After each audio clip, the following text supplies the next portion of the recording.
Cue music. We're all about class when it comes to pens, and we like to let it show. Welcome to Fountain Pen Radio, presented by FPGeeks.com. And now for your fountain pen enthusiast hosts, here's Eric and Dan. Gentlemen. This is Fountain Pen Geeks Podcast, episode number 18 for Tuesday, March 27, 2012. We are recording live on Sunday, March 25th. Welcome, ladies and gentlemen, to Fountain Pen Radio. This is Eric. And this is Dan. Hey, Dan, how are you today? I am doing fantastic. How about yourself? I'm doing great. Who is that sitting next to you? That doesn't look like our usual guest. No, it is not. I'm so excited and happy and proud to announce that Greg Minuskin is going to be the guest host on our show today. Well, Greg, how are you today? I'm doing well, thank you, and it's an honor and privilege to be here on your broadcast, and thank you for having me. It's an honor to have you here, sir. I love the hat. I have to say that. Yeah. I'm not sure I recognized you with the hat on. Yeah. I think that should be standard wear now, standard issue for all Fountain Pen Geeks. We have to get one of those. I think I know a little place in Ventura, California, where we might be able to find them. Or I can pass this one out to the various guests and mail it and just send it around as a round robin, right? And everybody can like sign that. it as it goes, right? There Very you go. nice. Hey, I've got a little weather here in Southern California, and Mr. Minuskin, you probably know that because you are with me here in Southern California. It's raining outside, just as it was last Sunday. I expect it to go away by tomorrow, but in the meantime, everything's wet. How's everything in Iowa today, Dan? Sunny, warm. I'm ashamed to say that I stayed inside all day. Sunny and warm, and you stayed inside all day. I couldn't help it. There was a StarCraft 2 tournament being live streamed. I had to stay in and watch it. It was great. I had to peel myself away so I could come and do the podcast. And when you say there was I think you said StarCraft 2 tournament, you mean a video game tournament that Yes, you don't actually participate in, you just watch. Right. I watch professional players There play are it, and professional they video game broadcast. players. Absolutely. See, I can't. I'm really trying not to put any kind of a tone in my voice because I collect fountain pens. So Hey, I didn't know you were an online gamer, Dan. Not so much now. I used to be, but that kind of tapered off once I bought a Mac. Oh, that's right. You kind of had to give up on that. It was, Macs are for working, right? And That's fantastic. I forgot where I was going with that. But I was Greg, that's what I wanted. Before we go any further, Yes. we have to get this out of our system. Show us the watch. Sure. Just hold it up. Do you have it? Which with you? watch? Your The Tissot. Oh, you no, I don't have okay, it here. Okay. So it doesn't matter. We have it on video. And did you freeze, Mr. Minuskin? Something else. Say that again. We'll wait till you come back. Once he comes back, he can make the comment. There he is. Oh, I think he was frozen while he showed it to us. Oh, no, he's wearing a different kind of watch today, right? Yeah, here, better for, there we go. How about that? Okay, now that's not a Tissot. That's definitely not the T-Touch. No, it's a 1977 Seiko front button chronograph that belonged to a family member, which I'm wearing and enjoying as a family heirloom today. Well, Greg, I don't know if you saw it, but I posted your walkthrough of the T-Touch at our website about a week ago, and I've been so obsessed with that watch that I've set aside funds from my next pen to purchase it. Oh my gosh, you've relinquished funds for your next pen? Yeah, Oh. pretty crazy. Oh my gosh, that's terrible. Oh, well, I'm sorry to hear that, but that's good for the watch industry. So, in fact, Eric and I were having a discussion about his next purchase, and I think he also needs to fess up that he will be absconding funds from the pen purse to make a watch purchase. Yes. Is that correct, Eric? He said he was thinking Dan about doesn't it. know about that yet, but that is correct. Mr. Minuskin and I volleyed emails yesterday, all about the Tissot T-Touch and the different models and what is this and what is that, and I just have to say, Greg started it. Isn't that true? Yes, that's true. And just to put your mind at ease, Dan, it was purely an exploratory email volley. There was actually no purchases that were actually made, so you still have a chance to beat Eric out on this. But at least I know what I want. So that's half the battle is knowing. I gotta say, I'm a little jealous that I wasn't included in these email conversations. Oh, jealous or envious? There's a big difference. Well, both. Okay, well, I guess I'll have to share them all with you. Shall we get into pens? See, Let's do that. Where do you want to go? Where do you want to go? Yeah. Well, let's take a look at iTunes. We got a few more reviews. We are still at a solid 5-star rating, so thanks everyone for doing that for us. And we did get one new comment from Miata Paul. Yes, thank you. Says, who would think you could talk about fountain pens for 2 hours? But it is very enlightening for someone interested in using both new and vintage fountain pens. And I admit, I thought we might have trouble talking about fountain pens for even an hour. However, the opposite is true. We could go on and on and on. Isn't that true? We really could.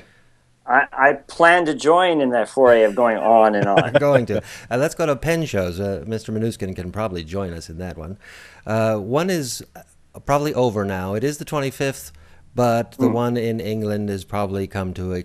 They're probably all at the bar now, right? Probably. All at the bar. And that was the Eastern Pen Show, which was today. Yeah, and that was over in the UK.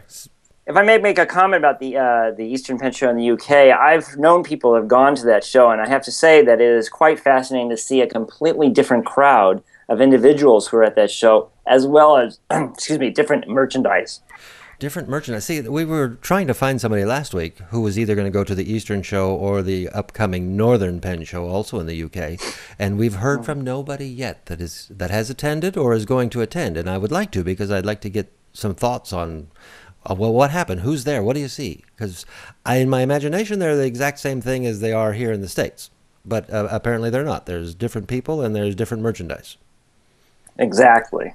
So, And one of the things about when you go, if you come to the United States, your product has to be documented on a customs form. And if you mark it as sample, you can leave the country without paying a duty upon your return. Okay, I missed that. That means if you come from the UK to the United States, or if you go from the United States to the UK, you have to fill out a inventory documentation of what you're bringing in, and then you mark it as sample. Because what happens is if you bring the merchandise in and make a sale, you then get hit with the VAT. Oh, that's tax. right, the VAT tax. That's a whole other subject, I'm sure. Right. But it's something that let people know that when they do shows abroad, sometimes you have to be aware of that. I wish I could find somebody who does a show abroad. I'm sure they will step forward any moment now. And then we're going... Well, you know, yes, go ahead. One thing over there is that Onoto is very active in the pen shows over there. And they were actually, I think, giving a sneak preview of one of their new concept pens that's coming out. Today at the Eastern Show? I believe it was this one, and I would have loved to have been there to have seen what that was. We need a correspondent, FPGeeks correspondent over there. John the Monkey, where are you? So coming up next week, though, March 30th to April 1st, is the Arkansas Pen and Watch Show. And I want to clarify that. Okay. How'd you get the name And Watch? I mean, I'm not trying to bring up the subject of watches again, although I could. But I go to their website every week to make sure I get the website right, and it never says And Watch. Oh, well, I know from last year's show, it was the Arkansas Pen and Watch Show.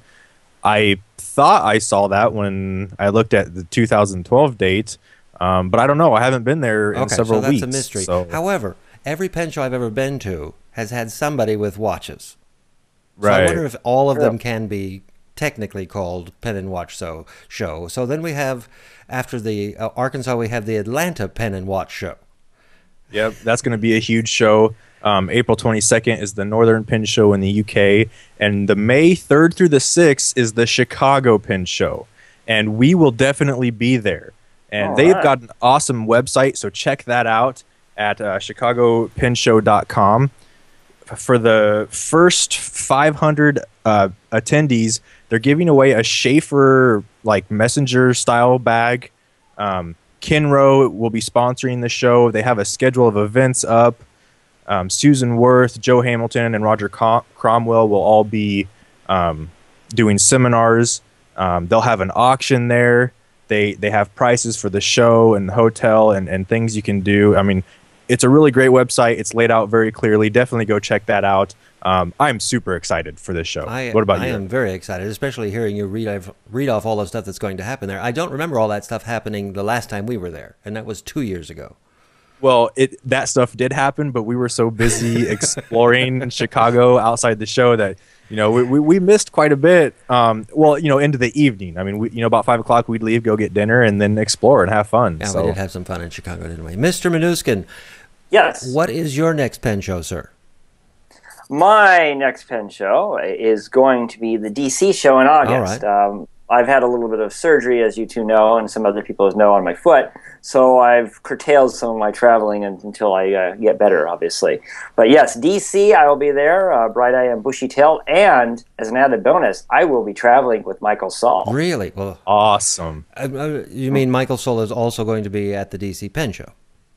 Yeah, he will be with me on Thursday afternoon. We'll be traveling from the IAMPITH convention, which is the International Association, which will be in Milwaukee, and then we're going to leave early just to go to the DC show that weekend. So is Michael going to go to the show as an attendee, or will he be sitting at a table doing names like he did in Los Angeles?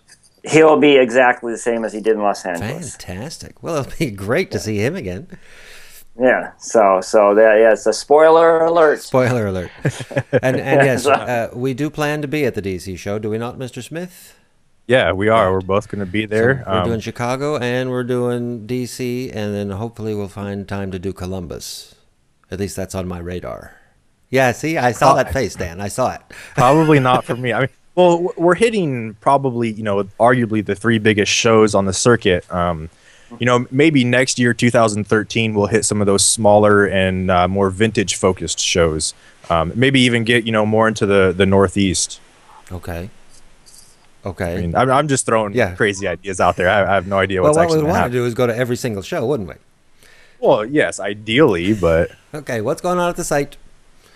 Well, our latest poll question is, do you use Facebook regularly? And the answers were a little surprising, I thought. Not to me. Not at all. Go ahead, Mr. Not Smith. to you. All right. Well, 37% said yes, but begrudgingly, and that's where I was. I use it to kind of keep in touch with family, and then fountain pens, of course. And then 30% said never have, never will. Guess who cast the first vote in that category? That was you. I tend to find myself in the never have, never will category as well. Good for you, Mr. Minuskin. Woohoo! Well, I figured people know enough about me through my website, which that's where I want to direct the traffic, but also I need a little private time. Right. So I can understand that. Yeah. Yeah, as I said last week, I've never been a fan of Facebook, but continue, because the next group of voters was 19%. Excuse me. Yeah, and they said previously yes, but no longer. And then 14 said yes, and I love it. So there's almost 50% of the voters that aren't using Facebook. And only 14% who actually like it. Yeah. So as I said last week, Facebook is dead. It just doesn't know it yet. It's going to take about 5 years for it to actually die, though. But it's on the way out, and I can't say it's a day too soon. It'll be just like, what is it, MySpace. And apparently Google Plus is popular, but I think Twitter is the place to be, because well, we don't have to get into that. I think I did that a couple of weeks ago.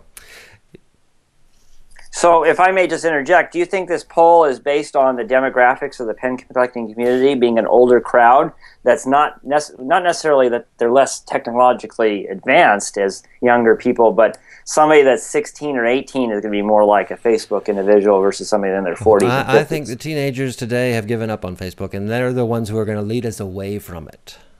Well, I think Greg has a point there. The average age of the fountain pen user. I mean, you go to the LA Pen Show, and we looked around. Eric and I had this discussion. What we thought the average age of the person in there was, and it's definitely older. So I doubt most of them are using Facebook. So well, Greg probably doesn't know this. We also put the question up once.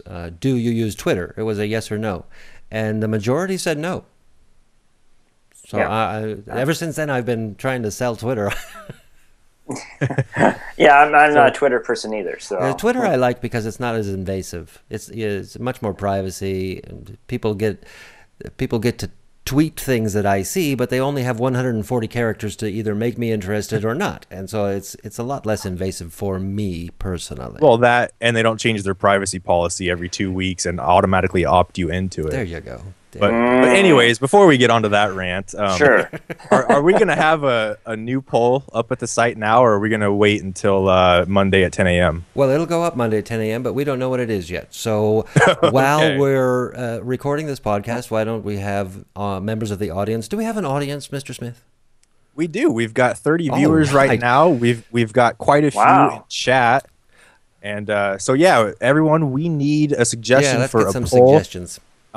You can email them to us at podcast@fpgeeks.com, or you can just throw them out right in the chat here, and we'll take them into consideration. And we're about to move into what's new at the website as far as posts that were posted, articles that were posted. But before we do that, we should announce something that everybody should already know. The Goulets are moving this week. Yeah, and really? Rachel's in chat right now. Oh, hello, Rachel. Hello, Rachel. So we'll just announce it.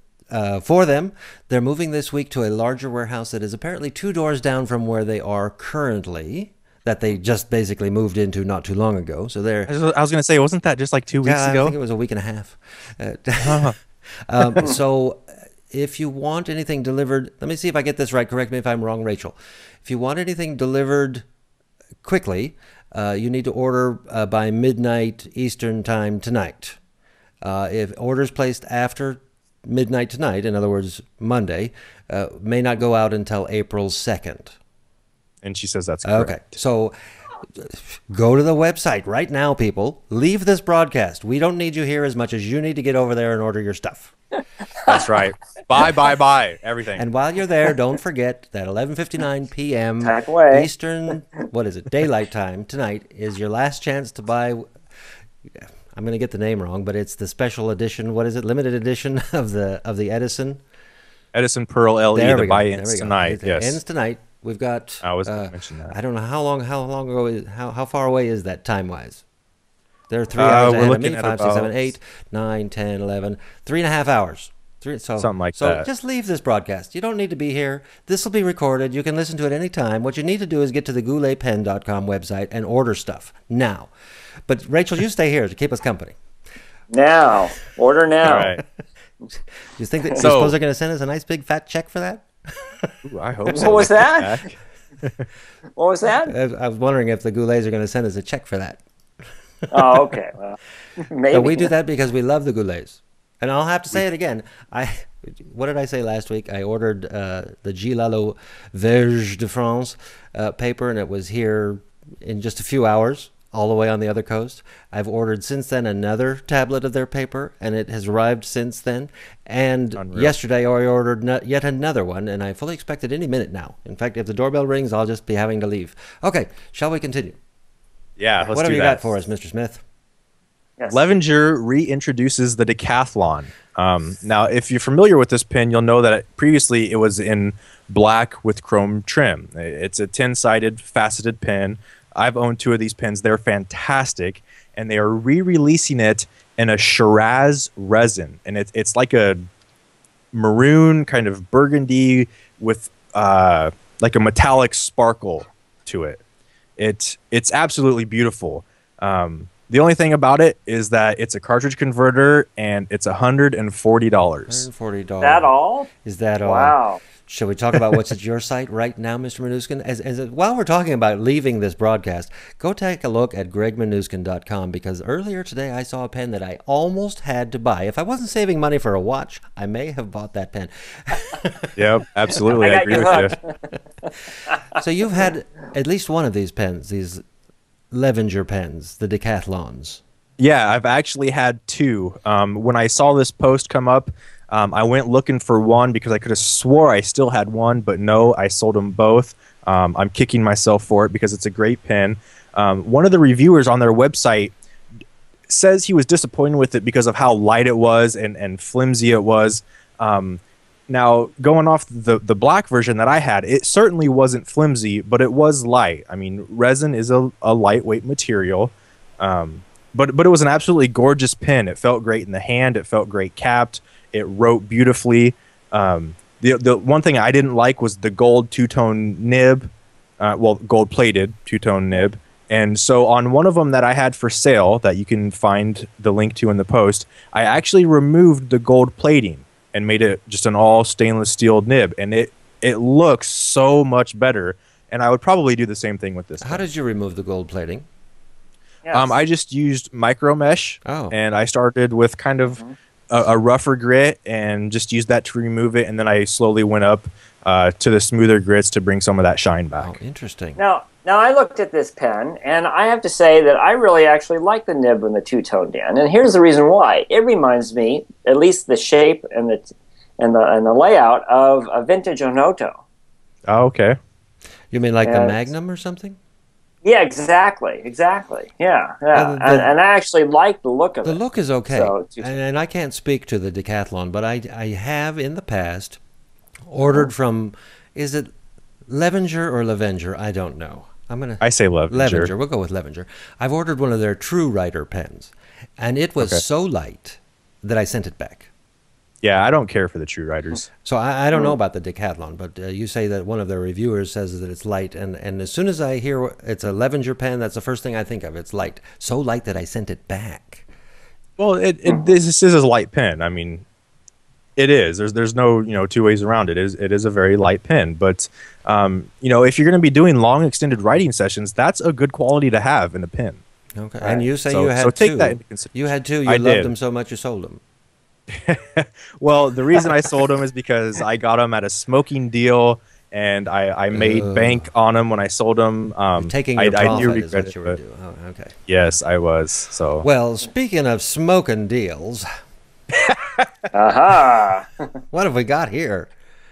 this is the 2012 Mont Blanc Patron of the Art Edition. This is the Joseph II. I don't know. This pen doesn't do anything for me. They're coming out with two editions. One that will be made in 4,810 pieces. The other that will be more limited to 888 pieces.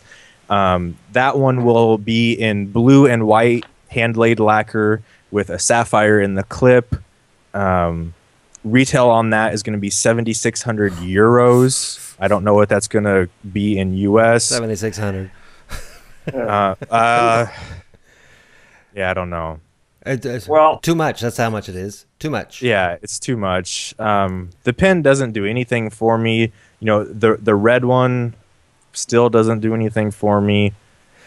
There's two editions. There's one that's expensive and one that's super expensive. Yeah, that's about How much is the super expensive one?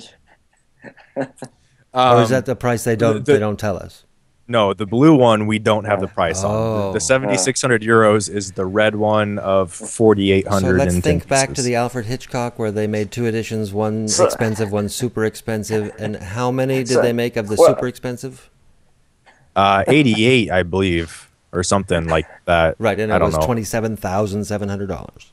So Yeah. this one they're making 888, so it should be not quite that expensive, but still. Greg, what's your view? Well, in the watch world, we used to refer to watches, wholesale, obviously, at a percentage of wholesale. Then there's retail. Then we also say then there's beyond retail. And that's where we are now. Yes, we are beyond we're beyond retail. Yeah, right. So, but I understand what you're saying, Dan, about the pen. But what I liked about it is when I was in watchmaking school, and I remember traveling to the eastern part of Switzerland, is that the cap reminded me of the onion-shaped churches and cathedrals of the Eastern influence of the Alps that I saw and toured when I was going to school in Switzerland. So I think that's what sometimes may turn people off, is they don't understand that that style of that cap is alluding to that Eastern Orthodox, type of architecture that's prevalent in that area. And it says kind of in the description of being a art edition of Joseph II, which would tell me that is the case. But go on. I think it's not an ugly pen for me. I like the shape. It's interesting. Is it a cartridge converter? No, it will be a piston. All right. Then I guess I'll go get a couple dozen. Greg, speaking of your point, I did include the full press release, which does go into detail about all the aspects of the pen and why they designed certain things the way they did. I don't remember anything about the shape of the crown of the cap, though. But that's interesting, the point that you make. Oh, the press release doesn't mention that? Because it's pretty obvious. I don't really looks remember like it the churches in there. that you would Yeah, see. it's pretty obvious. Yeah. Wait, just looking at it, it has that, Eastern Orthodox, like Russians, what's that famous Basil's Cathedral. St. Basil's. I think. Ivan the Terrible made it or something like that. I forgot. on the Yeah, Red Square. so several centuries St. later. Basil's Yeah, Cathedral. Boy, I Oh, hope I got that you know right. what? I did make a mistake. I do have prices for both of those Oh. pens. The red version is 2,200 euros. The blue version is 7,600 euros. Oh, okay. And we do have a conversion in the chat. That's about $10,000 for the 7,600 10 euros. grand for a pen. So Okay, I'm speechless. I'm speechless. But watches can cost a lot more than that. oh, absolutely. Where shall we go from here? Should we give someone an award? Let's give someone an award.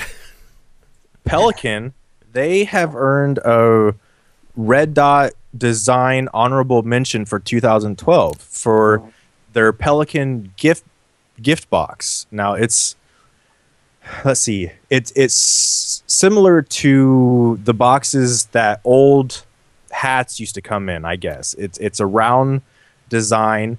It holds a bottle of ink inside and a pouch for 2 pens.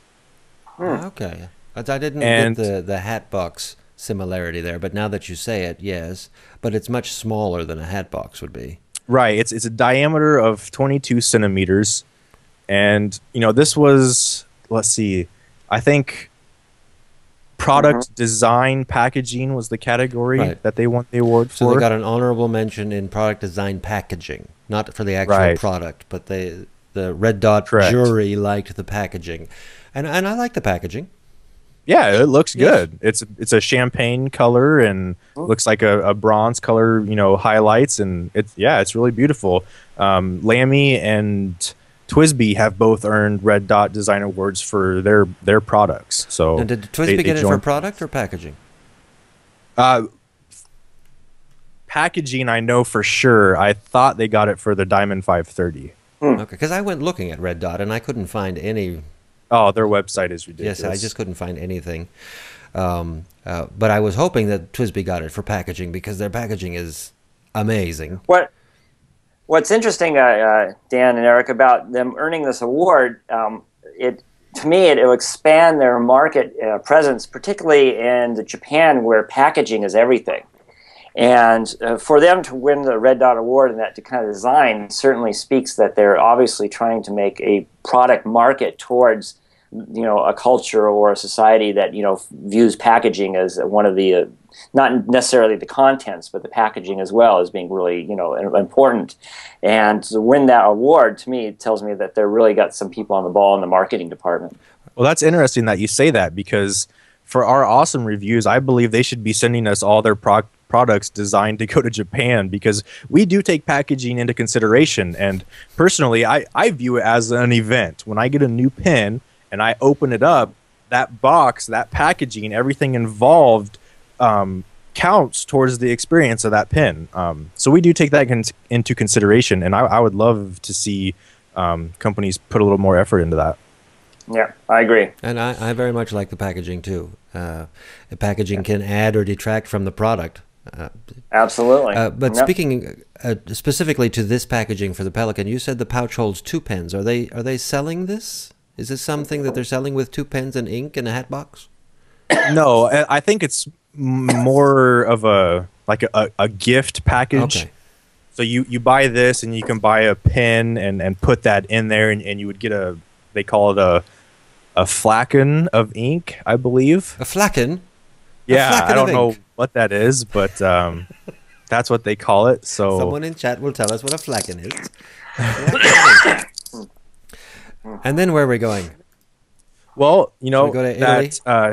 Do you guys remember that clear demonstrator Aurora 88 with the black trim? I remember. Oh yeah, a little ball thing on the end. Yeah. The eyedropper, huh? Well, I don't think it was an eyedropper. It's a piston filler, but it is now available for pre-order. Pre-order. Oh. Which means it's getting closer. It is. Nibs.com.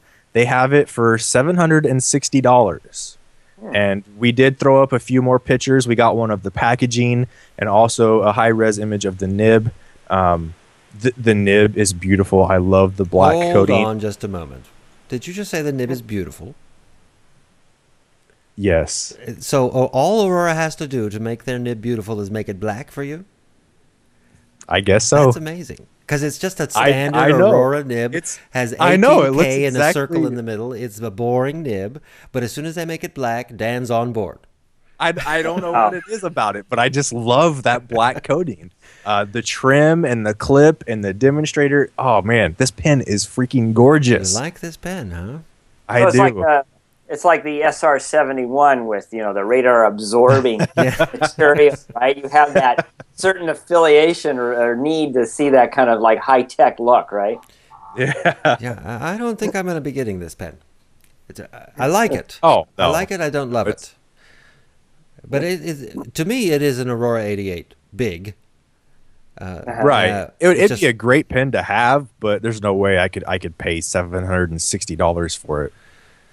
Yeah, no, it's beautiful, and I do like the nib more black. How did they make it black? Do we know? I don't believe they go into details about the coding process, but this is all stuff that I found online and from websites. I still haven't received anything from Aurora or Kenro about official details or press releases. Well, let's just guess at this point, since we have a nibmeister among us. If you're taking an 18-karat gold nib and you want to make it black, what's an idea? We're not saying this is what they did. We're just saying this is one way it might work. Rattle can? Yeah, okay. See, that's the first thing I would do. It's the first thing I would do. Yeah, probably something that's not water-based. That would probably be a good idea.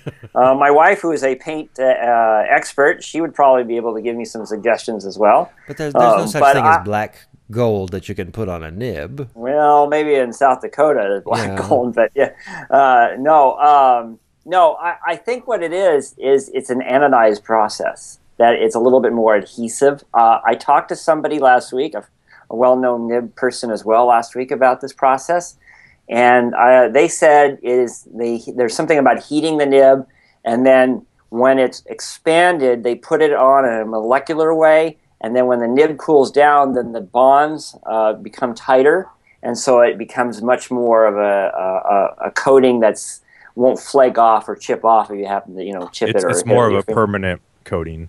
Yeah, like a powder coat, but there's a process. What's that? I see what you're saying. I understand it. Yeah, that's interesting. I just wonder what it is there. Maybe someday we'll find out, because the nib definitely says 18K. So I wonder what the plating is. There must be a plating on it of some kind. The subject came up for me is because the person wants to do a retip. That's how I found out. So very cool. I love this guessing game. Let's stay. Find out this way. Let's see. Are we? We're still with Aurora. Okay, they did something else. Yeah. They've actually are releasing quite a bit new stuff for us. This is the Aurora Ypsilon Italia pens dedicated to the Italian lifestyle. Now, what's interesting is their press release shows three pens made from resin: a green, a white, and a red. And the green one is the fountain pen, apparently.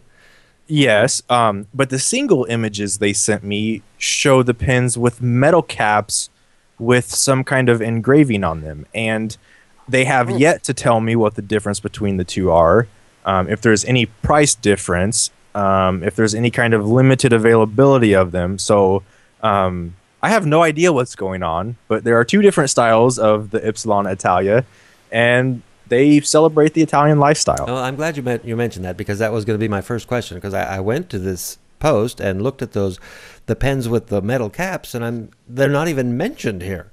Why do we have pictures of these pens if we're not mentioning them? And I guess it's have no we idea. Didn't get any. We got the pictures with no information.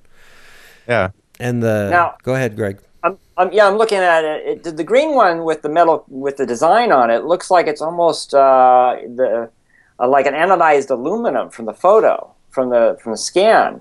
It does have more of a shimmer to it, doesn't it?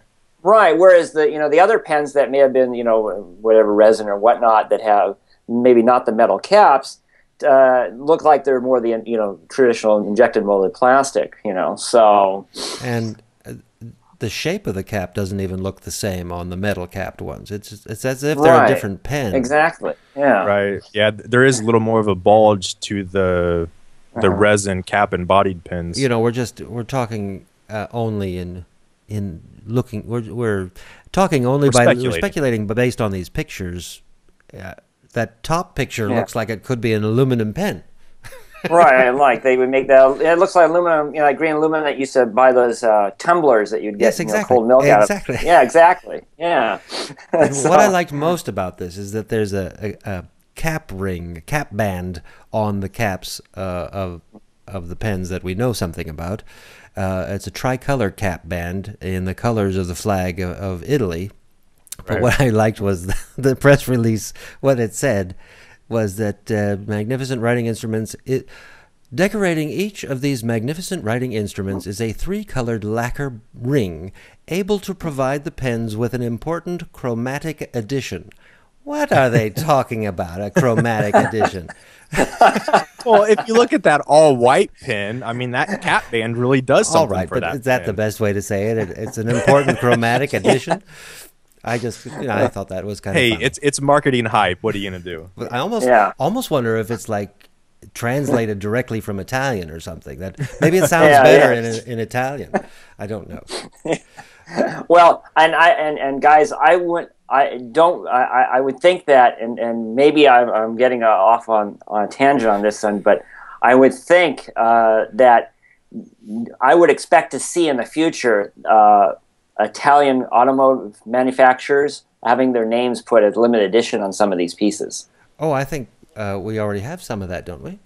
Right. I could see, like as maybe a promotional giveaway or as a low-end thing, Ferrari or Fiat or something like that on these pens in the dealerships, maybe in 6 months or less. Yeah, we can even do that now.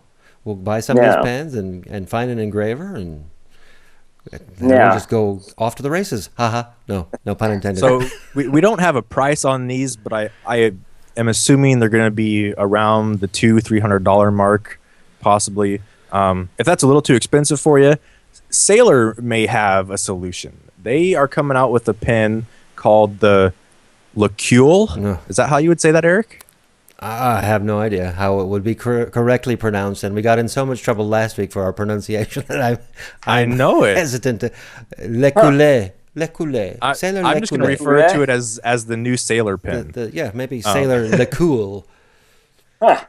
How about that? I'm looking at it written down right now. It's almost like if the C should be capitalized like in Jaeger LeCoultre, but maybe Lecoulet is correct. Lecoulet. So les too expensive. So anyway, this is a pen designed for students and people new to fountain pens. The only problem I had with it is that it's going to be released at $40. But it's a piston filler, right? No. But I made you think for a second, didn't I? Well, you had me confused. I was just because I was going to get to that, and I'm just like, what is he saying? But if it were a piston filler, it would definitely be worth the $40. Oh, absolutely. Yeah. But it's a cartridge converter, and it doesn't even come with a converter. It will only come with a cartridge. That's just ridiculous. How much is the converter, I wonder? Oh, I don't know, probably $5 or $7 or whatever. Okay. But this pen is currently out in Japan. It's supposed to be released internationally in April or May. It comes in 5 different colors: green, purple, blue, red, and black. Maybe you can justify the high-ish price because they have such a wide nib selection. Is that true? Oh yeah, the fine medium. Oh, it comes in fine medium. Yeah, that's it. Not a choice. As long as you want fine medium, it'll be for you. In every nib width you want, as long as you want medium fine. Right. That's right, Eric. You're a fine medium guy, right? Oh, it depends. Depends on what I'm going to write. Yeah. I just think for $40 you should be able to choose a stub and a broad and a triple B and triple T. I said B. B as in boy. Mr. Minuskin. Skip. All right. The pens are very colorful. They're attractive looking. I can see how the marketing would be towards students and possibly people that have never used a new fountain pen before. But the price point is just killing me. I mean, when you've got pens out there that are solid and reliable at $20, Why would I buy a $40 pen? Right. This is not the Esterbrook of today, is what you're trying to say. No, not at all. Not at all. Right. No. Right. Before I would get this pen, I would consider an Ahab. And another one was just in my mind before I opened my mouth and everything left my mind. But I just can't get over the price on. Well, the Safari. Yeah. A Safari. Yeah, the Safari. Why would you? Yeah. Well, except for the section that Exactly. you don't like, the grip. But I would. It's going to take a lot for a pen to in these price ranges to make me not look at an Ahab as. Talk about a product that should get a red dot. Right. Well, and if you think about it, I wonder how popular the Safari is in Japan, in the Asian markets. It may not be as popular there as it is over here, and so maybe this is something that will do very well there. I mean, I have no idea what the market is like, but over here, yeah, for sure. I mean, when you've got something as popular as the Safari, I mean, what is Sailor thinking? Well, what about Yeah. for the Asian market, which I don't know anything about? What about that Pilot, the Prera? Yep, that's a lot of people in the comments had mentioned that pen. That's not at $40, is it? That's a No, not at all. I don't. maybe. Is it a material? Is this made out of some material that is very nice or something? No, it's just made out of PMMA, which is it's a type of thermosetting plastic. It's So it's injected mold. It's a cheap plastic, very similar to ABS, slightly different qualities, but I mean it's not expensive by any means. It's very highly used throughout many industries. There's no reason that should be the cause of the price.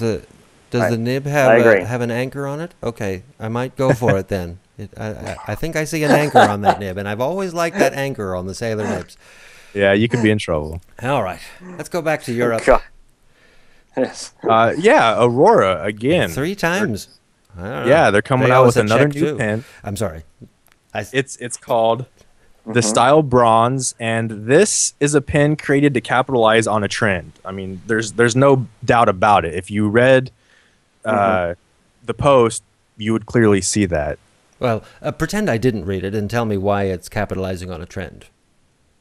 Well, basically, Aurora come out and said bronze is the new color in fashion this year, and we are going to take advantage of this and release a pen coated in this bronze finish, and we're going to call it the Aurora Style Bronze. First of all, good job with the name. Very original.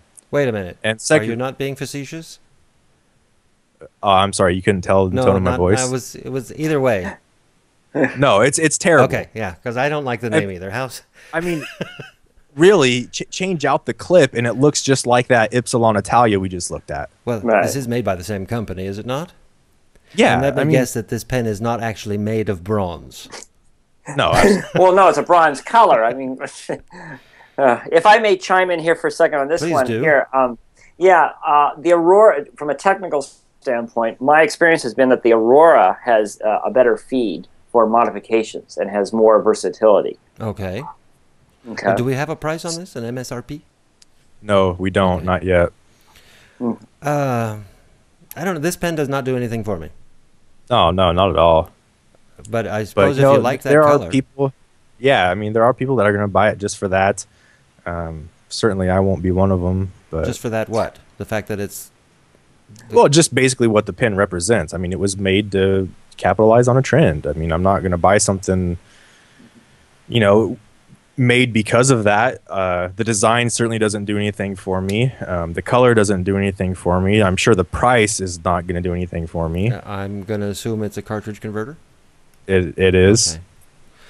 Yeah. Yeah, let's talk about a pen that I really do want. How's that sound? Absolutely, Okay. please. We're all waiting for it. The TWSBI Minis. Yay! Yes. Because I've got 2 of the 540s, and I really, really love them. And if the TWSBI Mini is going to be just a miniature version of the 540, it's going to be the pen I keep in my pocket all the time. Fantastic. But we have... I could see that. Now, yep. you found... I guess this was at TWSBI's Facebook page. You found the black... pictures of the black Mini, and I don't know whether this is a prototype pen or just a computer drawing. No, this is a prototype. This is a real pen. They've made this pen.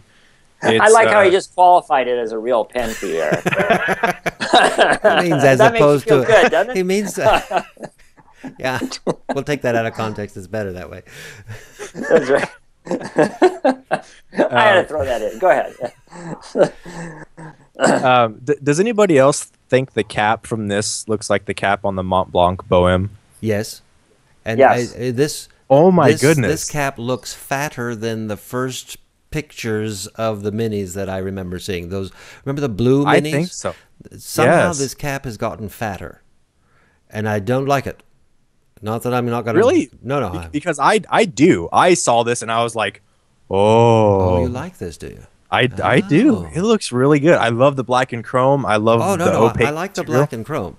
I still want the blue one, though. But I would like the cap to go back to its slender self. I see what you're saying. It's just the shape of the cap that I have a problem with. And apparently they also put up a poll at their Facebook page. And see, they're still using Facebook, and there's no end in sight for them. They're going to keep using Facebook. Oh yeah, it's all Facebook for them. But they want everyone's opinion on what should be on the cap band is my understanding. There's 2 different fonts for the word mini. Right, and they're asking the users to vote for which font they like the best. Honestly, I'm not really crazy about either one. I definitely cannot stand the first font. Well, what do you mean by the first one? There's one that's kind of rounded and one that's... Yes. Okay. Yes, the very rounded... I don't know how else to describe it, but... There's a rounded one and a non-rounded. Contours. Yeah, curvaceous. There's a curvaceous Yes. font and a squarish font. And if I have to choose one of these, I'm going with curvaceous. Oh. Well, if I may just interject Please on this do. one, and I'm going to take Eric's side on this one. Sorry, Dan. That's okay. Yeah, but this pen is actually pretty nice, and I'll tell you why. The size looks right, the quality from the photos at least looks right, and the fact that it looks like you could screw on the cap. Yeah, that's what we're thinking. Yeah. They haven't Yes, really told us absolutely. that. I don't think And that's I been belong- confirmed, but it does look like it. Yeah, it looks like that. And from a lot of people, I recently hooked up with a group in Singapore and the Philippines who will be advertising my services, who are urban journalists. And that's the one thing that they always talked about, other than the nib and the flow and that kind of stuff, is the cap falling off, even with a slip cap. And for them to see a screw-on cap, to them would be just a godsend for their everyday use, for their urban journaling. So, Well, the same for me. If unless there are threads at the back of the pen so that the cap can be threaded on for posting, I don't post. Very, very rarely do I post, unless it's meant to be posted so much that they actually put threads there. but when you're holding like a journal book, and you're writing away, you have no place. Yeah. If you're not a person that posts the cap, where are you going to put the cap? When you're standing up or you're squatting or you're trying to do something in an airport or something, where's the cap going to go? Well, then you need this pen. You need the mini. Yeah, And you need it with definitely. that curvaceous font on the cap band. That's right. If it comes with that, I'll grind it off. Come on, Dan. It's terrible. But you're right, though. I mean, it's not like I'm going to not buy it. Neither one of the fonts are fantastic. Can you think of something that might be better? I would. You know what they should do? They should just put they should just TWSBI leave on it it. off. They should Yes, put TWSBI on it the way they have it on the 540s. Yeah, we don't need to know that it's the mini. I mean, I can see that it's a small pen. I mean, I know it's mini. I know the pen I bought. I don't need you to tell me, but That's a very good point. That's a very good point. I could, just leave it off. I'll be fine. Since we have Mr. Minuskin here, we should try to talk to you about nibs. Like, Wait, what? Does he know anything about nibs? I've heard through the I grapevine don't know. and through the rumor mill that he knows a few things about nibs. For instance, this has never happened to me, but I've heard of nibs cracking. And I think usually I see vintage pens with some sort of they're for sale, and there's a small crack or something coming away from the breather hole.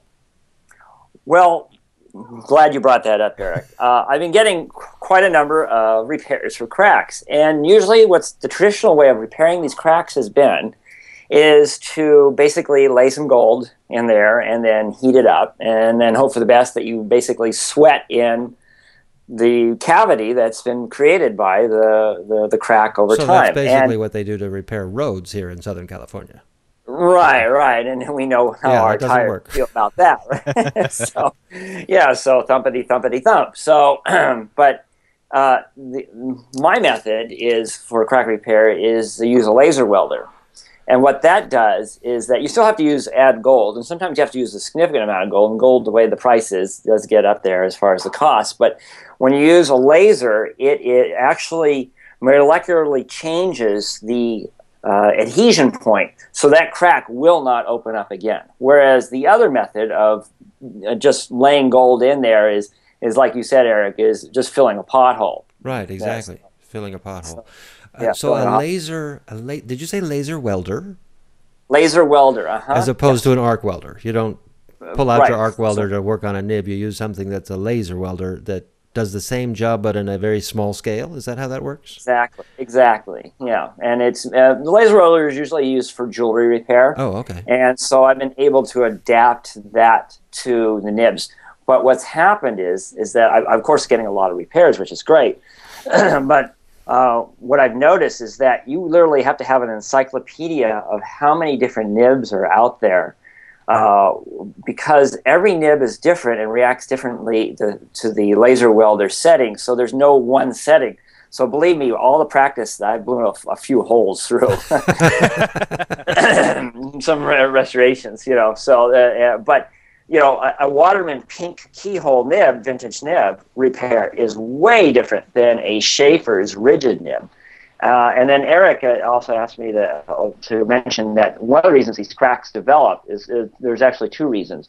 One, not necessarily abuse, because we all know that things get damaged through abuse, but the hard rubber feeds and sections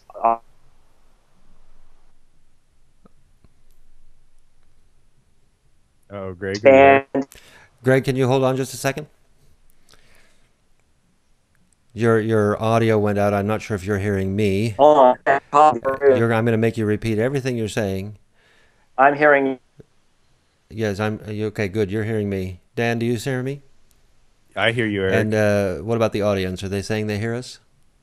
I'm not getting any feedback from them yet. Okay. Greg, are you back with us?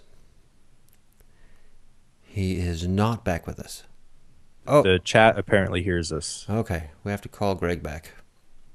All right. While I call Greg back, can you go over mail? Yeah, absolutely. We got a few letters in this week. One was a handwritten letter by snail mail. We are still continuing to get these, and we love these. Everyone, please write into us. I've added all our contact details, including our address, at our contact page at the website.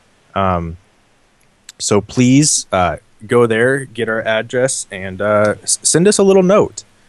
Let's see. Geek Girl from Wyoming wrote, "Thank you for your wonderful podcast. I feel I'm listening in on friends conversing about my favorite topic, fountain pens.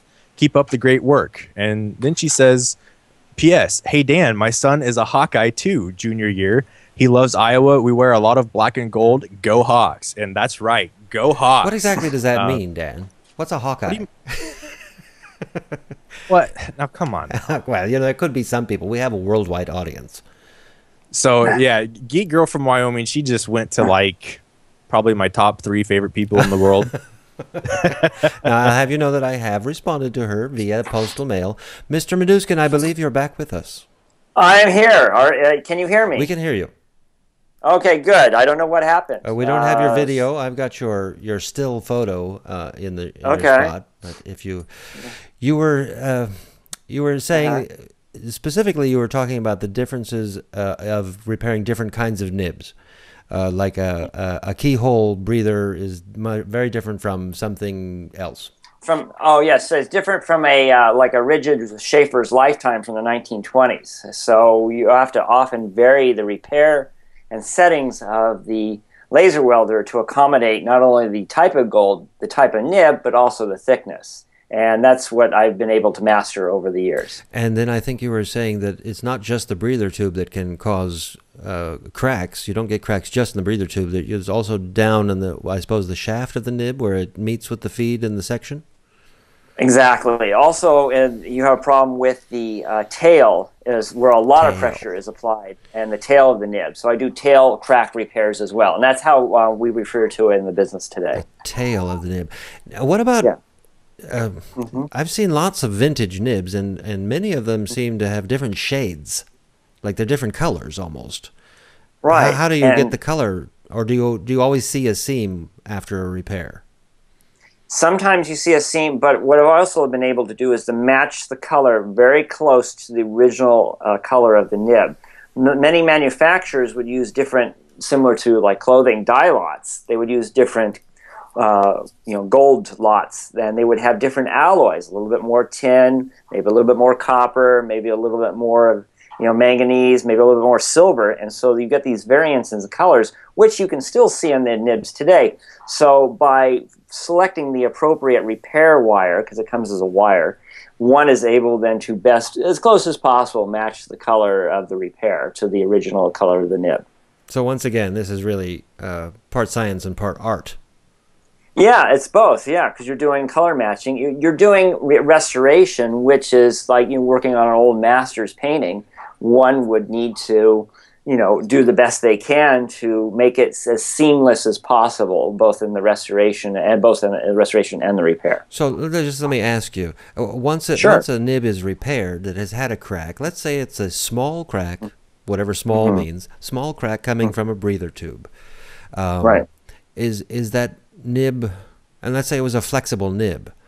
Can it still be flexed, or would you have to like treat it with kid gloves from then on? You can flex it all you want. That crack there will not open up. Oh. But what will happen is it may open a secondary crack somewhere else. And yes, the fatigue where you can't see it. If you had a scanning electron microscope, one could probably see where future cracks may open up. But that vent hole crack would not open up. So I guess my point of that question was that the next time I see a vintage pen that I rather like, but it has a tiny crack in the breather hole, I shouldn't just say no thank you, because it can be repaired. Yes, you should not give it a backhand, no way. Look, okay. You should embrace it and say there is a home for this pen and it can be repaired. So, fantastic. Absolutely. Since we're talking about nibs, what else you got for us? Let's talk about vintage nibs. We've got a gold nib that had a crack. What else can go wrong with a vintage? Well, I have a question. Okay, go for it. Sure. Okay, Dan, go ahead. Speaking of with vintage and especially even modern nibs, you do a lot of retips. Now, what's the difficulty level in retipping a pen versus, say, fixing a crack in a pen? They're equal in difficulty, both. Oh, really? Yeah. So yeah. if you're retipping a pen versus, say, fixing a crack, is there a certain type of nib that is more difficult to do?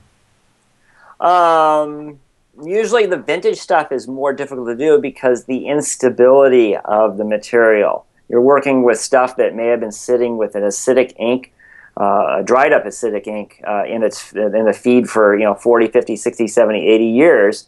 Whereas a modern, the alloy is much better, it's much easier, it's cleaner to work with, and so the difficulty in retipping, is not as difficult on a modern nib. Interesting. Okay. Now, I've just purchased a vintage nib. It doesn't have a crack anywhere that I can see, but I think it might need retipping. How do I know? Is there some way for me to determine whether or not it could just be ground to be smoother, or it needs retipping? How do I know that as a fountain pen user? Usually one can tell by looking at it and seeing what the nib is as far as the tipping material with a powerful loop. And if the tipping material, which was used usually in the olden days, has a crater consistency with a lot of little pock marks or holes in it, then that would be much more a better candidate for retipping, so that you can get some more modern material on there that's not full of these cratered holes. And the crater holes were caused by two things. Number one, the inks, the acidic inks they were using back then, and number two is the less than purity aspect of the tipping material that the factories used. Interesting. So, yeah. inks have a lot to do with this. Yes, inks have a lot to do with it. Absolutely. And without asking you to say anything you don't want to say, right. What? I'll take the fifth. Okay. Yes. What should the average user consider when they're using inks? Because to be honest, I don't consider. The only thing I consider is the color. Is there something else I should be thinking about? My recommendation is to use washable colors only for fountain pens because they flow better and they tend to have a better. They tend to let the feeds of the pens operate better. They tend to let the inks go more cleanly on the paper without these stutters, these stoppings and startings or blottings and burpings of the ink coming out. Because if you have a slight impurity or a pigment caught in the feed, what will happen is that it's like a dam is holding back the ink, if you would, and then all of a sudden that piece breaks free, and then all of a sudden you have this enormous flood. So that would be my suggestion. Washable inks. Are there? And I don't know if you can or want to answer this. Are there any inks that can actually possibly cause damage to a pen? Like I will take the fifth. Oh, you on will that take one. the fifth one. I'll take the fifth. So I'm going to assume that's a yes then. At least in your opinion, there are some inks on the market now that might actually cause damage, and we don't have to talk about which ones they are, but that tells me that, in my opinion and my experience, exactly. That tells me that I really should research that more, only because, like I say, I only look at the color. If I like the color, I like the ink, and I assume that if it's on the market, it must be a healthy ink, but I should probably check on that more.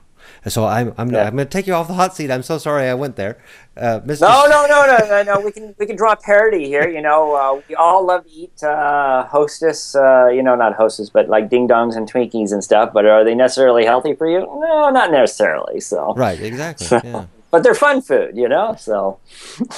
And that's the common denominator in all my pens are the inks. So if I really should study that more.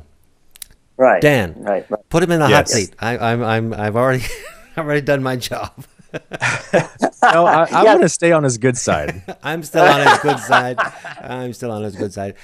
Greg, you're both on my good side. I don't know, Greg, if you can restart your video or something. I've got a. Yes, I'd be able to if you'll just walk me through it or tell me how. So I have no idea how you restart your video. I've got the number 2 next to my Skype little cloud thing here. I don't know what that means. So I don't either. Do you want to just hang up and let me call you back? Sure, do that. Okay, just hang up and I'll hit the button to call you right back, and we'll see if we can get your video going again. In the meantime, Dan. Yes, I will discuss the email that Andy wrote to us. Right. He said, you discussed celluloid pens as being your favorites in the last broadcast, and that was part of our poll question previously. And he says, I was wondering what modern pen makers that are affordable still use celluloid. I really want to have a pen that is that has the celluloid smell that you described. And, I looked, I did some research, and all I could come up was a lot of Italian pen makers still make pens from celluloid. Omas, Visconti, Stipula, but I couldn't find any really that were affordable. I mean, you could get one from Edison Pens, but his are still going to run about $250-ish. I think if you're talking celluloid, his with a steel nib will start at $290 at Edison, okay. And that's probably the most affordable you're going to find. And the reason for that is I assume if you want the smell, you're talking about the real true celluloid, which is the nitrocelluloid and not the cellulose acetate that some people call celluloid, but it doesn't have that camphor smell to it. You want true nitrocelluloid, and it's I don't know that it's very expensive, but you have to buy a lot of it, like a couple of tons of it if you want it, which is why smaller companies can't really get 2 tons. Where are they going to keep 2 tons of celluloid? Right. So you'll find celluloid by manufacturers such as Visconti and Omas. I mean, it's the Arco, isn't it? The one that I really want? Yes. Yeah. And I think my Wall Street is celluloid, is it not? No. It's not. What is it? It is... That's a striped celluloid. I'd have to. I don't think it is. I'd have to pull it out and smell it. At any rate, Visconti and Omas come to mind, but at this point now we're talking about real celluloid, and you've asked for affordable, so you have to define affordable. Right. Vintage. Mm-hmm. Vintage. There's lots of celluloid pens that are, vintage celluloid pens, and you'll get that smell. Absolutely. And you won't spend. Well, I mean I don't know if it's affordable or not, but that's the you can find spend. No name off-brand vintage celluloid pens for $50-$60 on eBay. Yeah, I mean, they might need you're right, Dan. a resack, but I mean, heck, if it's a simple lever filler, anybody could do that. You'd spend $5 in parts, and you're good to go. I would highly suggest that route. You can also find a lot of them that don't need to be repaired, and they're not much more expensive. And there's nothing wrong with going with an off-brand, no-name pen. The nibs are still usually gold. They're usually still very good. They're, I mean, a good quality pen. There's nothing wrong with that. So where would you find this pen? Well, I mean, go ahead. I would search eBay in the fountain pen section. Absolutely. Vintage celluloid. That's yeah. Greg, you were going to say something, but before you do, let me ask. You are very famous for posting pens for sale at your website, and they sell very quickly, and we talk about that almost every week. Yes, I know. They do this. They float by, and then they go woof, just like that. They do. Are any of the pens ever made of celluloid? Yes, I do put vintage celluloid out there, and Dan is as an excellent point. If you want the feel, the tactile feel, and the price point is very excellent as far as finding, instead of purchasing a new or a used modern fountain pen. For me, I do put up celluloid pens, and they usually for me they come in an extra fine needle point with the Super Flex, and they sell rather quickly, as you know, on my site. Yes, they do. Yeah, everything does. Yeah, I know. That's right. That's right. Yeah. What was the famous phrase I heard that it seems somebody had emailed me, said, Greg, it seems like every time you put a pen up, it's like you're having your fifth annual going out of business sale. Fifth annual for today or this week at least. That's right. Today's fifth annual going out of business sale because they think it's like a fire sale or something. So, but Dan, getting back to what you said, yeah, absolutely right. For $5 for a minimal amount of tools and experience, one can have a really great celluloid pen, and so there's some fantastic colors out there. Oh, absolutely. Yeah, with no name, like you said, maybe the trim's a little worn, but boy, oh boy, are they fantastic, those colors. So yeah, so that's and it's not just because Greg Minuskin is here on the show with us, but if we had this question with anybody else on the show, I'd say look at eBay for vintage celluloid, because you'll find affordable ones there, and keep your eye on Greg's website, because not all the pens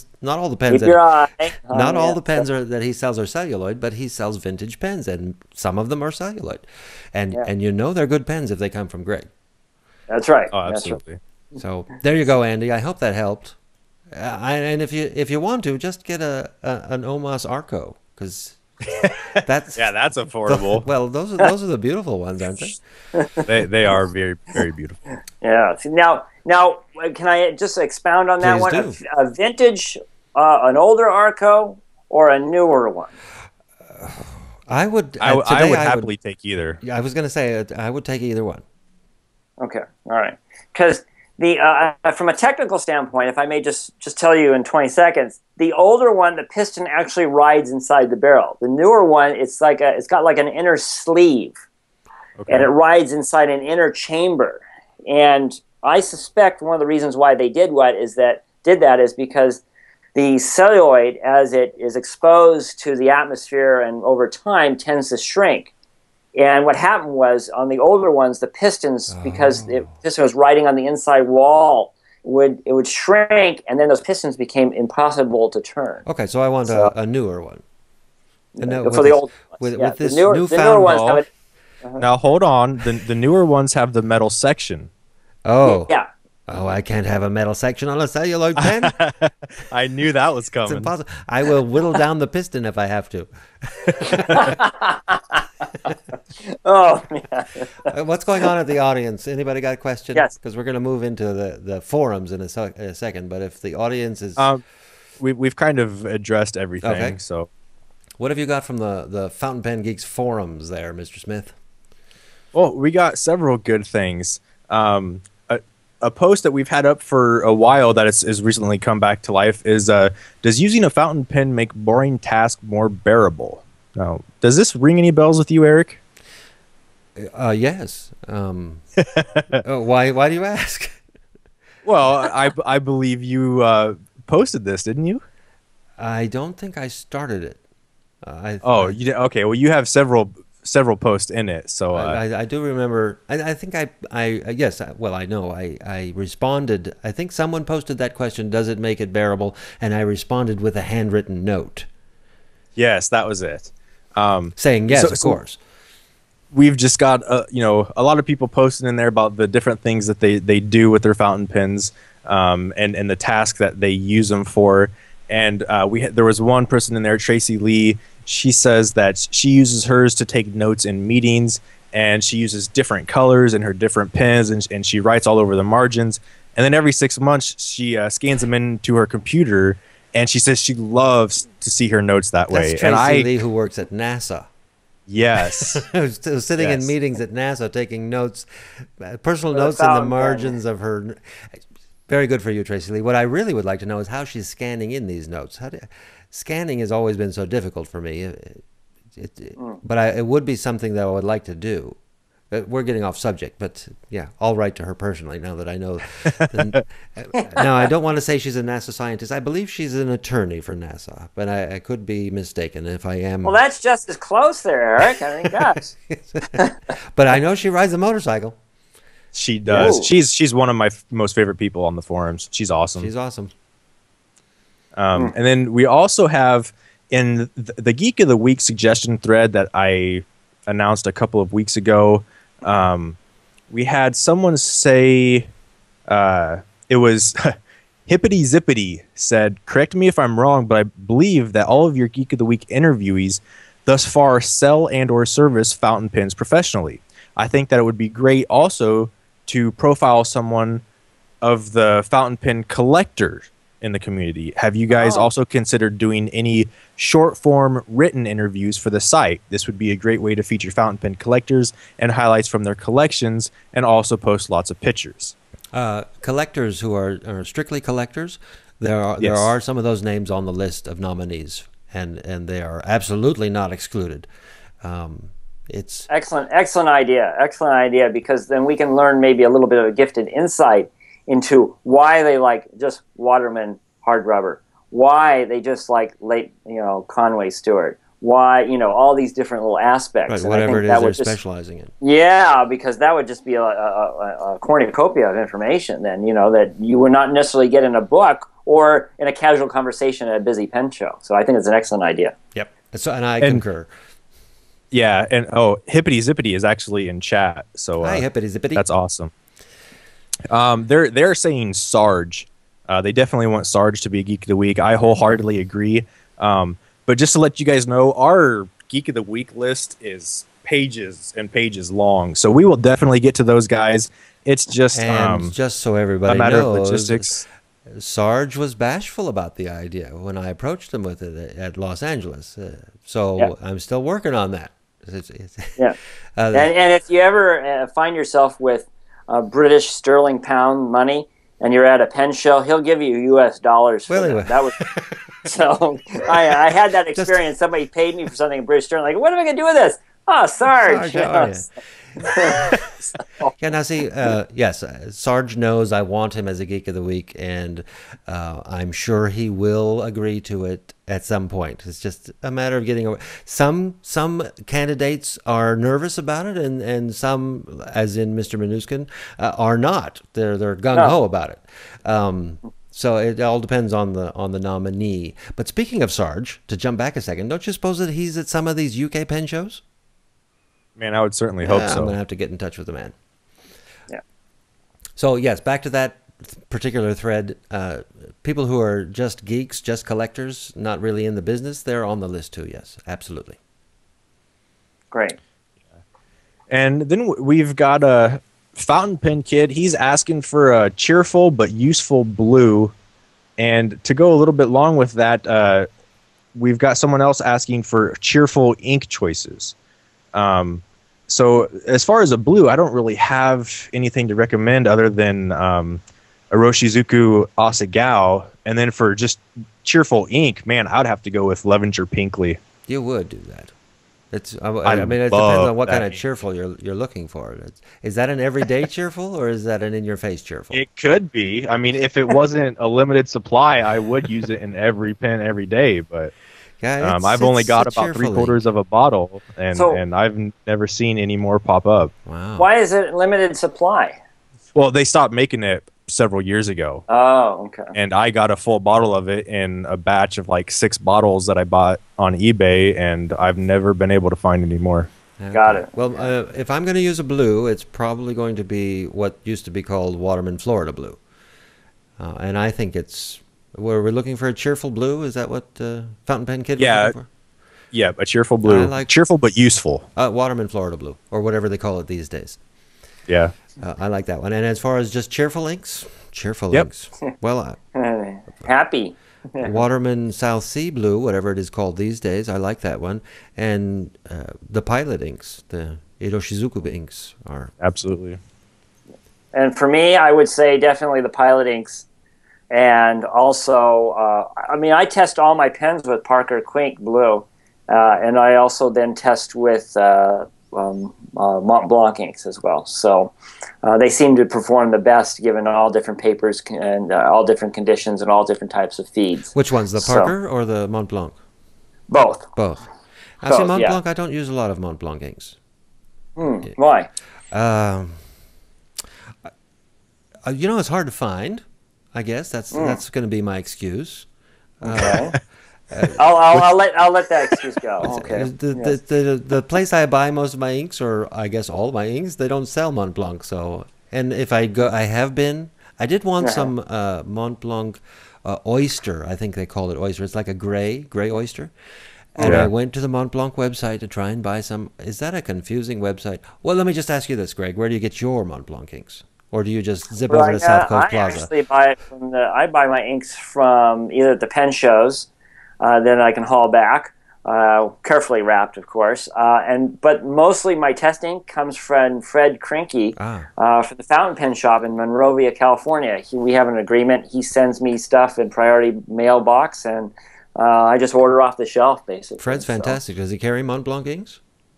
I believe last year he did, but I haven't used mine up where I need to order again. So yeah, no, it's just it's difficult to get. I guess that's going to be my excuse. I don't have anything against Mont Blanc inks. Dan, you have some Mont Blanc, don't you? I have a little bit. I do have a little vial of British Racing Green. Oh. It is probably the most glorious green ink I have ever used in my life, and sounds divine. I've talked to people that, like, as soon as they found out it was no longer going to be produced, they hoarded dozens and dozens of bottles of it. And I can only say that I am extremely jealous. It sounds like, Dan, you're a prepper when it comes to ink. Well, you know, certain inks, I mean, that stuff, it is a great ink. I wish I could have got a few bottles of that. I wonder why they discontinued that. I have no idea. They had to have known that it was incredibly popular. Well, was it popular before they announced it was going to be discontinued, or I think so. Announcing its discontinuance is what shot it to stardom? No, I think it was very popular before that. And you have a small vial, huh? I do. It'll probably never get used. Then what's the point of having it? I don't know. He's going to have it on the shelf like a holy relic just to look at. So the last forum post that I wanted to talk about was Jet Pens. They interviewed the CEO of Coeco, and they had a pretty nice little written interview that you should go and check out. And he kind of hints toward possibly a piston filling mechanism in the Coeco Sport. Really? Now, I'll just kind of let that settle for a second or two. That's neat. Well, what do you mean by, my first question is, what do you mean by hints at? he says they would like to get it away from the cartridge converter and put in a piston in it. Well, that's more than a hint, isn't it? Well, he doesn't say that they're actually doing it or that it's going to come anytime soon. Well, that would make that pen a spectacular pen, wouldn't it? It's already a really, really nice pen. Yeah. With the aluminum body and the carbon fiber inlays, oh man, with a piston filler, yeah, that'd be awesome. That's pretty awesome. Well, I'll be first in line. Yeah. Maybe Rachel knows something about that. Yes. Rachel. Nothing from Rachel. Okay, let's play the Geek Challenge. How's that sound? Woo! Geek Challenge. Geek Challenge. All right. You know, I'm still so impressed. Let's talk about that. I got a letter from James from Everyday Correspondence on Goulet Verger de France stationery, the paper, and fell in love with this paper. He sent me specifically this letter on the Goulet paper because he felt it wasn't getting any attention on the podcast, and now it has my full attention. I love it so much that we'll give some more away this week. We did the same thing last week. But since last week, I sent you a letter with some of this paper, Dan. What do you think of this paper? Oh my goodness, this paper is beautiful. It feels great in the hand. Inks look marvelous on it, and that ink you used, the J. Urban, which one was it? Coco de Brazil. Yes, it looks beautiful on this champagne color paper. I mean, now it's a gray, kind of desaturated, but I think it looks great. It's a beautiful ink, and yes, like all of my experience with all J. Urban inks, there's not a lot of saturation. But this one, I like this one. What about the absorbing qualities? And does it leave a sheen on top when you write? How long does it leave that sheen, or does it suck in right away? On this Goulet paper, where I'm using this Urban ink, it seems to dry going onto the paper. Okay. It's extremely quick drying, and so that sheen, I haven't noticed the sheen, and in fact, I've had to pay no attention to letting things dry on this paper, and I've written a lot of letters now on this paper. Okay. And the envelopes are also of the same paper. The envelopes are lined, but ordinarily when I address the front of the paper, then I have to let that dry before I put the return address on the flap. No drying time. You do that zip code, you turn it over, it's dry. It's done. That's nice. That's nice. Yeah, I didn't notice really any difference from like Rhodia as far as drying qualities or anything like that. I think inks in my... And I haven't done any scientific research, but I think my Rhodia inks on the Rhodia paper dry just a little bit slower. My problem with Rhodia is I don't have nice stationery and envelopes. So if I want to write, a letter, I always have a pad of Rhodia, but this isn't really nice to send a letter on. And where's my envelopes that match? So that's why I really like Goulet. The paper is fantastic. And even Rachel says that Goulet is a bit more absorbent than Rhodia, so it's a little bit faster drying. And I mean, you saw the paper in the envelope, Dan. Didn't it look like a nice letter? It looks like Oh, absolutely, yeah. Especially when it matches the envelope and the lining. Yeah, it's beautiful. Yeah. I mean, well, I think Eric, you're gonna have to remedy that then, right? How so? Remedy what? Yeah, get a matching set with envelopes, right? Yeah, Rachel, since you're here listening, I do have the Goulet. I have matching set. I have. Oh, you do? Okay, I thought you did. I just ordered my third set. Yeah. It's the Rhodia. Does Rhodia make any sort of stationery with envelopes? I don't know. Yeah, I don't. There's pads and webbies. I love the pads and I love the webbies. But if I want to send somebody a letter. She says, nope, no envelopes. Okay, so Goulet it is, and Goulet it will be again this week. We will give away another tablet of Goulet A5 size paper and the matching envelopes. The winner, if we have a winner, can choose white or ivory or champagne. We'll get a caller here and play the Geek Challenge. And as everyone I'm sure knows, but I'll do this for Greg's benefit, the caller, once we get a caller on the line, I have 3 questions. I will ask each one, they're true false, of Greg Minuskin, and Greg can give us his answer, and the caller can either agree or disagree with Greg. Okay. Okay, so if the I'm ready for the challenge. If the caller gets 1 correct answer, the caller will win free access to the Fountain Pen Geeks website for an entire year and we'll also throw in free access to the Goulet Pen Company's website for an entire year. Bonus. Whoa. Bonus. We can do gregminuskin.com too, maybe next week.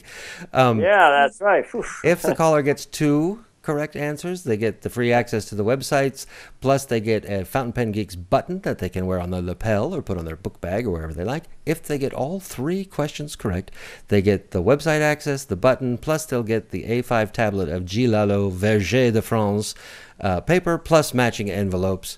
And so if you're ready, everybody, I'm ready. I can be reached at area code 909-647-5056. Call me now.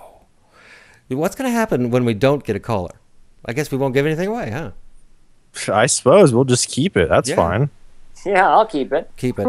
And this whoever wins it's going to be delayed. All right. All right. I've got somebody calling. Let's find out who it is. Oh, phone's ringing.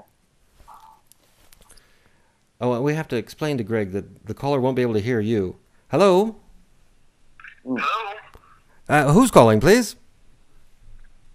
this is Mike. Mike, how are you? Good, how are you? Good. Mike, are you a Mike that we know from the past? Yes. Mike, what? Okay, so does your last name start with a T? Yes. All right, Mike, how are you today? You want to play our game? Our Geek Challenge game? Yes, I do. All right. I'm going to ask Mr. Minuskin the first question. This is true or false, Mr. Minuskin. The Yes. largest and by far most popular pen show on the planet is held each July in Las Vegas, Nevada. True or false? Oh my gosh, this is a tough one. Oh, Oh, Let I know me you said think. that. You can speak up, Mike, if you want I should answer Oh, now, yeah, right? That's false, I'm pretty sure. to. You should answer now, Greg, yes. I think it's false. All right, and Mike agrees with you. It is false. As far as I know, there is 0 pen show in Las Vegas, unless you count Paradise Pen. Because the one time I went, I went to Paradise Pen in Las Vegas, the manager there made it feel like a pen show. I got such a tour of the place. So, okay, so congratulations, Mike. You're on your way. Here's the next one. They're going to get tougher now. Okay. Okay. True or false? Right. The flex nib that comes standard with all Noodler's Ahab fountain pens is made of 18-karat gold. Oh Oh, man. I know that. Oh. That's false. That's quite false. Greg, he says false. Greg, he's answering before you even. Come on. Oh my gosh. I'm gonna say false. It is false. And both Greg and Mike are correct. Okay. Oh, 2 for 3. Does anybody know what the nib? Well, this is a $20 pen, so an 18-karat gold nib is just not going to happen. They are Yeah, you're steel right. It's nibs. 24 karat gold. Yes, 21 karat. Okay, here's our last one, and for the big prize of the paper, Right. true or Okay. false? Okay. The Waterman ink, previously known as Havana Brown, is now known as Charlie Brown. I know that. I know that I one. think that's a better name than the one they came up with. But unfortunately, that's pretty false. I'm pretty sure. Mike is saying it's false. We're going the reverse. I'm gonna say I know that one. I'm gonna say I think it's false. Yeah, I think it's false. Yeah. Okay. I'm pretty sure it's absolutely false. Okay. Mr. Minuskin says false, and Mike says absolutely false. And Dan, you are the referee. What has Mike won or not won today?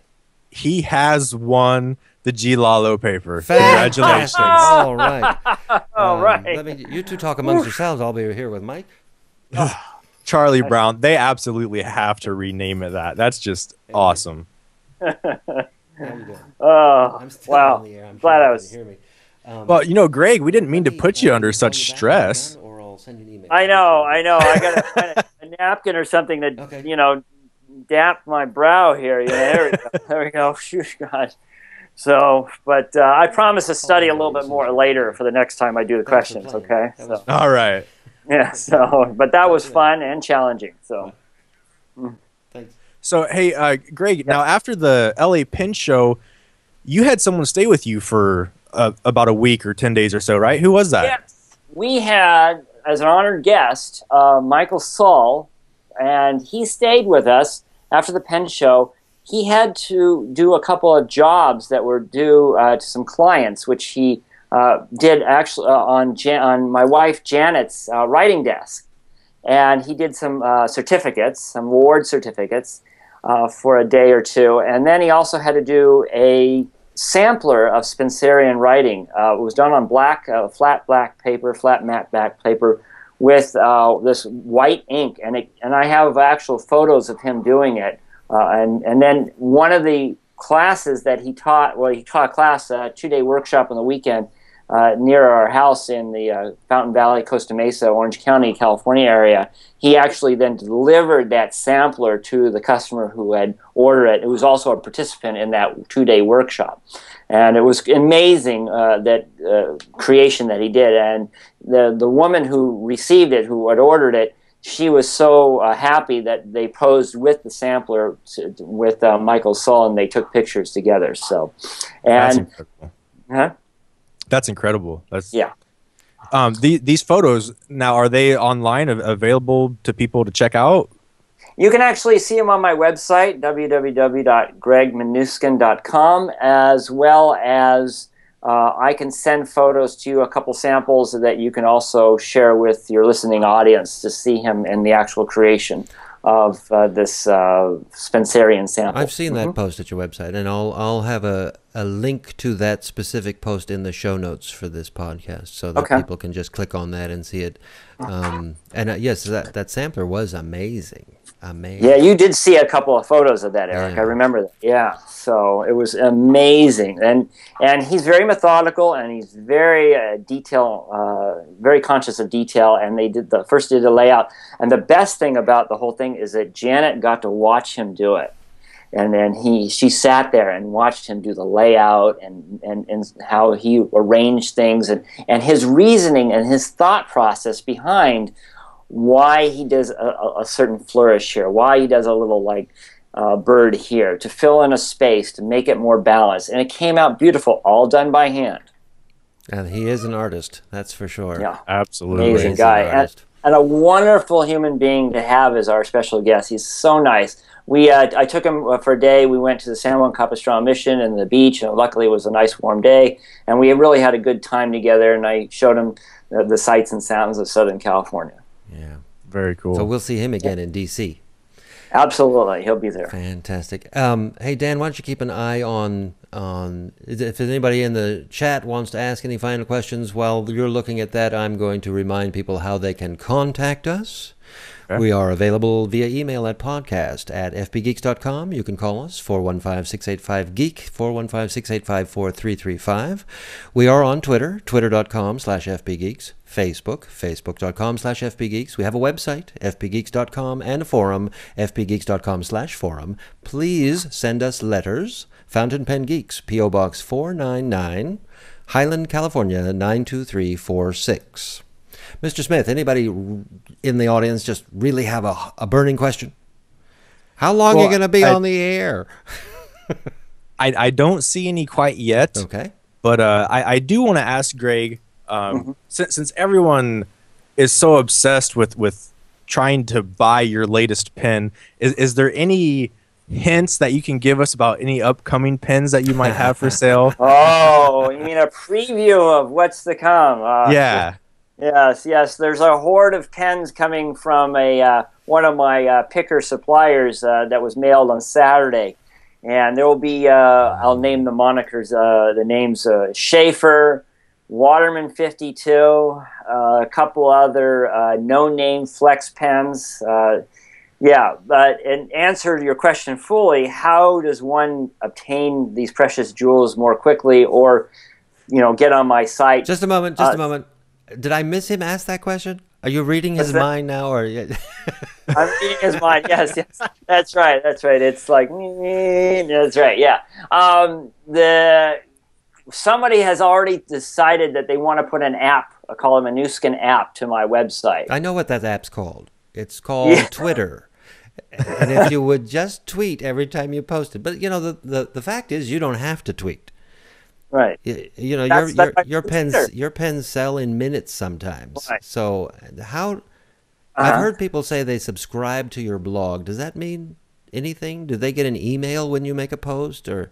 Yes, they get it. When I do a change or a revision, they usually then get an email alert that something has happened there. Not necessarily flash, here's a pen for you. It's very much more simpler than that, because it's basically WordPress. And it just says something has changed in the site, and then you go to the site. Oh, so, but that is via email. So you can sign up to be notified that something's changed. Right. And that's probably, in my opinion, the best way of knowing when you post things, unless either one of you have other suggestions. Some people have gotten repetitive arthritis in their thumb pushing the refresh button on their PDAs or Blackberries, so I've heard of that. Well, you know, you may not know this, but previously we have on several occasions had, what's his name, that Edison Pen guy's name? Bobby or no, Billy? Brian Gray. Brian Gray has been actually on this. Anytime your name comes up and you're specifically, we send people to your website to buy a pen, knowing that they'll never get one. No, it's not. Just joking. Brian says, just call him. Just call him. Do you mind if, I mean, your phone number is at your website. Do you mind if people call you and say, hey, I'm looking for this? Yeah, in fact, I have a gentleman who's not allowed to be on the website at his work, even with his handheld device. He's a corporate guy. So he gets a vibration from his, I know, from his device, and then he knows that's me, and then he actually phones me from his phone, because he's allowed to phone but not look at his PDA or whatever it is, or his BlackBerry. So how funny what is he, a judge or something? He's sitting on the bench and he's not allowed to be on. I can understand that. Right. Well, because what is he said they have security cameras all around, but they're allowed, because they don't want people doing, wasting time with Twitter, going back and forth and whatnot, or checking websites, or ordering things, pots and pans online or whatnot. Or fountain pens. But the employees complain that that the wife would call and say, hey, their kid fell off the bike and broke their arm, got to meet in the emergency room. They weren't getting those messages, so that's why you can phone. Yeah. So the question is, do you mind people calling? And the answer is no, please no call. Problem. Okay. Yeah, please. But unblock your number. That's the one thing I can tell you, because a lot of times it says blocked, and I don't, to me that's because it's maybe a robocall or somebody trying to solicit something. So unblock your number before you call me. Oh, that's why you pick up, because I always unblock my number when I call you. Yeah. Otherwise, he won't pick up. Yeah, that's actually just a polite thing to do. If I'm calling somebody, I want them to be able to see that it's me before I call. Yeah, and you do that when you call me. I see it's your name, of course. Right, I keep it unblocked. Yeah. Exactly. So what about adding flex to steel nibs? Flex to steel nibs, yes, possible, but does not have quite the range and motion that a gold nib would have, because a gold nib has more memory to it for snapping back to its original form. One of the reasons, or one of the ways that gold nibs have more flexibility, is that they took the gold and they folded it over repeatedly in the manufacturing process, which provided the tensile strength, but also the memory to slap back. Okay. And that was the techniques that they also used for the Japanese swords. Right. It has that bendability, but it also has then the rigidity that those people that they learned that technique. So modern nibs don't have that folded over gold technique, and the one reason is that from a sales standpoint, there's not many people out there that would know or use or be able to use a flexible nib to its full potential, and that's why the vintage nibs are so highly sought after today. Okay, that's a good question. I forget who asked that question of me, but I couldn't answer it. The vintage nibs, whatever process they use to create the great flex in the vintage nibs, that knowledge of that process has not been lost. They could still do it, correct? They just don't, because they don't feel there's a market for it. Right, because if they sell 100 pens and 3 people ask for them, what's the point of tooling up for that? And I can see that. I do understand that. Yeah. I don't know if those numbers are correct. It seems like everybody I talk to wants flex. Right, but we're in a limited pool as well of individuals who are, but we're in the pool of individuals who actually buy pens. Right. Limited pool as far as, but these people are, these companies are selling to a larger audience as well. So, and then it also goes back to a lot of people want a daily writer that they can go through carbonless paper. Yeah, they want to take notes. But it's not as fragile. It's nice to know that it wasn't a process that was lost, and that's why I prefer that they're not doing it because they think there's no market, rather than they're not doing it because no one knows how anymore. That would have been terrible. Right. Exactly. Yeah. So one last question before we go. Sure. Do you think there's any chance of you doing like a monthly vintage tray instead of the format you do now? Say that again. I'm sorry. Like moving to sales where you do just like one post a month of a vintage tray where you have, say, 10 or 12 pens and you list them all at once. Oh, I see. So like vintage all in like taking one tray like this, like a pen tray. Right. And just laying them out. And laying them out and then numbering them 1 through 8 or whatever, and then say, I'll take number 2, I'll take number 6. I never actually thought of it doing it that way. I think that's an excellent idea.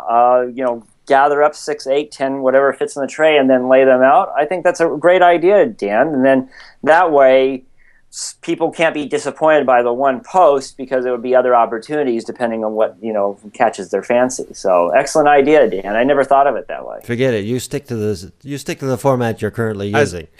I like it, yeah, because it's like a race. You're trying to beat out that other person to see what's up. Plus, and then it's always a surprise. Yeah, but Dan, you've been a winner in the past, right? Oh, absolutely. I mean, I've got it down. I know what to do to get there first. He knows something the rest of us don't know. Greg has way too many pens for me to divulge that secret. Yeah. All right. I tell no one. No, I really do like the way it is done right now. There's no schedule. The pen doesn't come out every day at 9 a.m., so there's no line of people waiting. It's whenever it gets posted, it gets posted. And for some reason, that is very appealing to me. Oh, yeah. I like it. No, I do. Well, what I'll do is, I'll experiment with it, is that Michael Soul left me about a half a dozen of his dip offset. Well, I can show it to you now here. These. He left me about a half a dozen of these. Cool.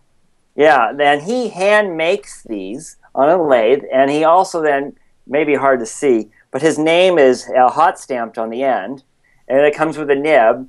And I may just put out a tray of these, and they all have different ends, you see. Yes. And different exotic woods. Some are made out of Indian rosewood from Africa. And another one, let's see, says here it's made out of laminated obeche wood. It's dyed. Another one is Indian rosewood from. He's got different ones. So I may just put all those out, and then people can pick and choose the colors that they want. So. Let me ask you a question. If you're not going to do Spencerian script, what can you use those for? Just to use it as a dip pen for any sort of calligraphy? Yeah, this is a dip pen. This is the type of pen that Michael Soul did that sampler on. Right, and the one that he was using at the LA Pen Show. But it isn't. It isn't a pen holder. It's an oblique pen holder, right? No, it's an offset. And my wife would be better able to explain the reason why it's offset, and it has something to do with the position of the hand or whatnot. I would have to ask her because of the type of writing, the type of flourishing that one does. This is the preferred method, and there's also a history. I'd have to get back to you on it, and it would be an interesting discussion topic for another segment, because I know Mike explained it one time over dinner or privately to me, and I'll have to obviously get back to him. Well, I've got an idea, Mr. Minuskin. Why don't we have you back on the show sometime? How's that sound? I would love to be back. We would love to have you. Yeah. And the very first question I'll put to you when the next time you're here is all about these offset calligraphy pen holders that Michael Soul makes, and you can fill us in on the nitty-gritty. Absolutely, that would be great. So, Mr. Smith, anything from the audience, or are they saying good night to us? Nope. They're saying goodnight. A couple of them are bouncing out. So Okay. Then I guess it's time for us to say goodbye, and I will say goodbye by saying, remember, don't skip like Greg Minuskin. And don't hesitate like Dan. and don't railroad like Eric. Were you reading that, Dan? What? What? All right. This is Fountain Pen Radio. Good night, and see you around. All right, good night. Good night.